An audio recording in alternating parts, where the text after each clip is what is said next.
morning, I'm Jake Reyes here with meteorologist Mary Ellen Pan. It's a little windy yesterday. That's how it kind of felt, that breeze yesterday. Yeah. What are we in for today? Yesterday was a very warm breeze. The difference between yesterday and today will be the temperature. It's about 10 degrees or more cooler today, but those winds are still going to be gusting, so they'll stay with us for the second half of the day. But you can see the flag here in Gettysburg really not moving a whole lot. Do see some sunshine and some cloud cover there in the distance, so we're saying a mix of clouds and sun this morning. Some areas seeing a little bit more sunshine. Storm Team Live Radar Network is dry, but you'll notice some of that cloud cover across parts of Franklin County and Adams County, even Lancaster County, with clear conditions up towards Harrisburg and Dauphin and in Perry. Temperatures where the skies have cleared, we're in the upper 50s, like Selinsgrove, Landisburg, Lebanon. We have 64 in Harrisburg and Gettysburg. Good morning, New Freedom. You're sitting at 60 degrees. Dew points have come way down in the 40s, so a nice, comfortable, refreshing air mass is in place. So get out and enjoy the weather. Mostly sunny skies to start the day. We will have a period of partly to mostly cloudy skies as a weak boundary comes through. Temperatures topping out right around 72, 73 degrees. And notice those winds. They will be picking up and gusting up to around 30 miles per hour. The dry weather will continue. I'll let you know for how long. And the winds stay breezy. I'll talk more about that coming up in my full forecast. All right. Thanks, Mary Ellen. Well, in York, emergency dispatchers say a person on a bicycle was struck by a car. It happened on East Cottage Plaza and Mackenzie Street around 9 last night. Dispatch says that person has been sent to the hospital, but we are still waiting to hear how that person is doing this morning. In Perry County, police in Landisburg are searching for a man who crashed into a tree and then ran off. The Landisburg Volunteer Fire Company shared these photos. Take a look of the crash, saying the vehicle T-boned a tree on Weavers Mill Road.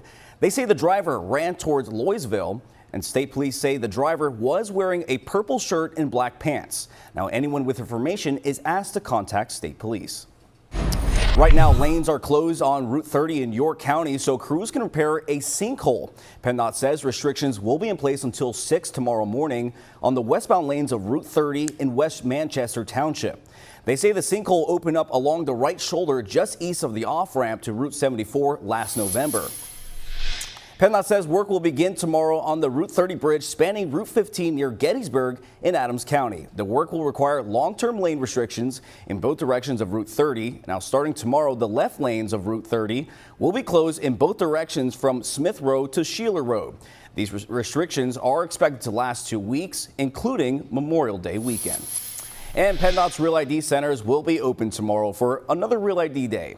In the Susquehanna Valley, the center on Lincoln Highway East in Lancaster County and the center on North Enola Road in Cumberland County will be open from 8:30 to 4:15. The centers are open for Real ID only. The state says it's still seeing high demand. Now, Real ID is required to board a domestic flight or enter a federal facility in Pennsylvania.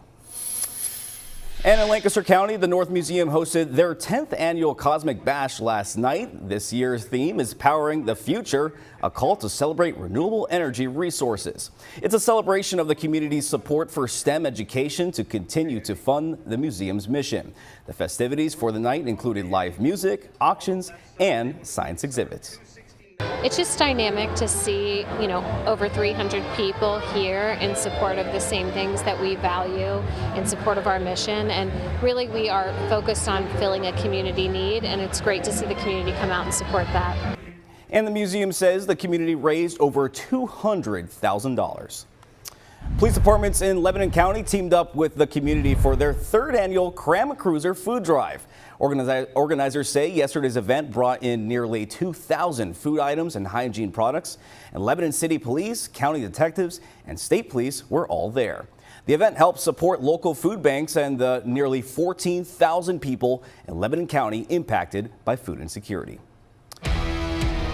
We're following breaking news overnight out of Ukraine. Russia launched its most intense drone attack on Ukraine since the beginning of its invasion. The country fired nearly 300 exploding drones and decoys overnight into Ukraine. Ukraine's Air Force says 88 were intercepted. Officials in the Ukrainian capital of Kyiv says 1 woman was killed and 3 others were hurt. On Friday, the two countries held their first indirect talks since the start of the war.